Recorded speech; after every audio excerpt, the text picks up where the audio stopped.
Hello everybody, in this video we're going to show you our petty cash system. So here's how we record the entries for petty cash, and there's quite a little bit going on here, so we're going to show you how this all comes about.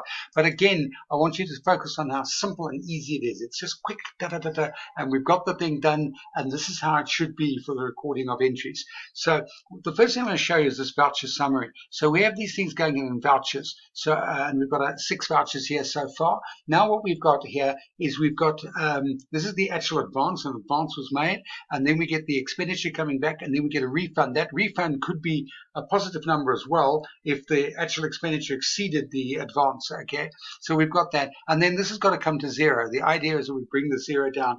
In our suggestion is that we only work it within the nearest 10 Rand. So what we would be happy with is if a balance sits on the account of like around about 5 Rand, under 10 Rand, and then what we do is just sort that out at year end, either by deducting it off the salary or by just writing it off depending on your level of generosity. And so that makes it much easier not dealing with rands and cents in the box. That becomes such a pain, and it's just unnecessary work.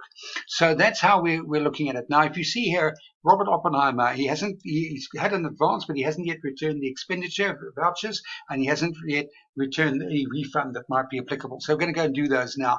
So the first one to do is the expense. So what we do is you go to a batch, and first we just pick on the voucher number. So we're going to do, this is the open vouchers, the closed vouchers we don't have to worry about.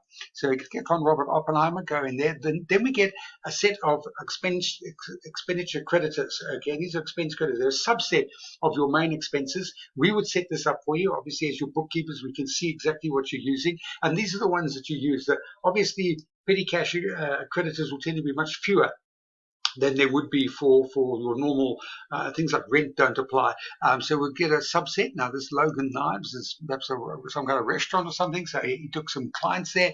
Okay, and now we're actually going to drill down into this situation. Okay, now here we want to record the VAT. This is where we're recording the actual invoice. Okay, for this particular Logan Knives. Okay, and I'm going to put in the figure 1043.48.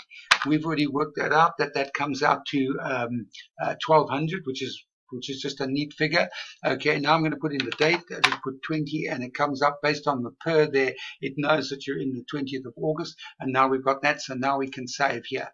Now what I'll do is just take you back to the voucher summary, and now you can see the 1200 Rand has come through here, and he owes 300 Rand. So here's a 300 Rand. So now he's going to give us the refund. So now we go to the actual petty cash box, and we're going to do the refund. Okay, click on here, same thing, and this is minus 300 because this is now money coming back to us, minus 300. Okay, and also on the 20th. Okay, we've got that, and then fire. Okay, yes, okay, there we go. And now again the same thing. If I come back to my summary, there we go, and it comes down to naught. And all of this has been transferred. Each one of these items is a little batch on its own, a mini batch on its own. It's going to the cloud. It's gone wherever it needs to go in the world. And so we've got this item, and we're doing this in real time. Okay, and now shortly after Robert's gone, Laura comes along. She needs an advance. So now we're going to go back to Laura. Okay, we're going to come back and go to an advance. We're going to pick on Laura Ingalls. Okay, and she needs 800 Rand. So we're putting in the 800 Rand. It's properly authorized by her manager, and they're going to have lunch for the staff because they did a good job.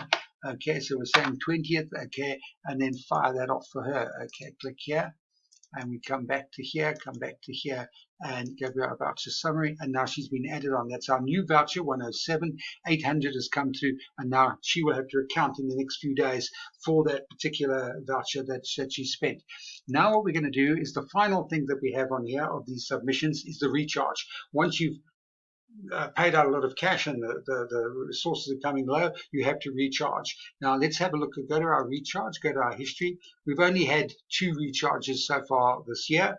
Okay, come back to here, click on the batch here. I'm going to do a recharge of 2000. For myself, I don't like to use the impressed account, where you've got to exactly balance it back to a float level. It's just a lot of work, and I don't think it adds any value in terms of what we're doing here. It's so clear and so simple. There's no value in actually doing that. Just make it simple. Again, it's on the 20th. We're doing that, and we're going to fire him off Okay, and then the petty cash charge is submitted, and there we go. We've got that item there as well. Okay, so that's it. And so now that is actually the entire thing. That is how we manage. And with this going into the database, goes into the local database, goes into the Phoebe database, and it also goes to the cloud, and then it's replicated wherever else it needs to be around the world. So that's how we do petty cache, and that's how quick it is. It's lightning quick, and that's what all of our things. It's very quick and very user friendly. Okay, thanks very much.